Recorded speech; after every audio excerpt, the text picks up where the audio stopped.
Hi friends, welcome to mom's kitchen. ఇప్పుడు గోంగూర పూల పచ్చడి ఎలా చేయాలో చూద్దాం. నేను దీనికోసం గోంగూర పువ్వులని తీసుకున్నాను. వీడియోలో చూపిస్తున్న విధంగా కాయల నుంచి రెప్పలని సపరేట్ చేసి పెట్టుకోవాలి. ఈ గోంగూర పూలలో ఐరన్ శాతం ఎక్కువగా ఉంటుంది. రక్త కణాలని త్వరగా వృద్ధి చేస్తుంది. ఈ రెసిపీని మీరు కూడా ఒకసారి తప్పకుండా ట్రై చేయండి. ఈ పచ్చడి 10 నుంచి 15 రోజుల వరకు నిల్వ ఉంటుంది. ఇలా పెటల్స్ అన్నింటినీ కాయల నుంచి సపరేట్ చేసి పెట్టుకోవాలి. ఇప్పుడు స్టవ్ ఆన్ చేసుకొని ఒక ప్యాన్ పెట్టుకొని అందులో 2 టేబుల్ స్పూన్ల నువ్వులు వేసుకొని వేయించుకోవాలి. ఇప్పుడు అదే ప్యాన్లో 2 టేబుల్ స్పూన్ల ఆయిల్ వేసుకొని కారానికి సరిపడా ఎండుమిర్చి వేసుకొని వేయించి పక్కన పెట్టుకోవాలి.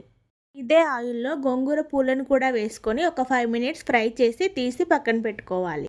ఇప్పుడు ఒక మిక్సీ జార్ తీసుకొని అందులో ముందుగా వేయించి పెట్టుకున్న నువ్వులు, వెల్లుల్లి, ఎండుమిర్చి, జీలకర్ర, సాల్ట్ వేసుకొని బరకగా మిక్సీ పట్టుకోవాలి.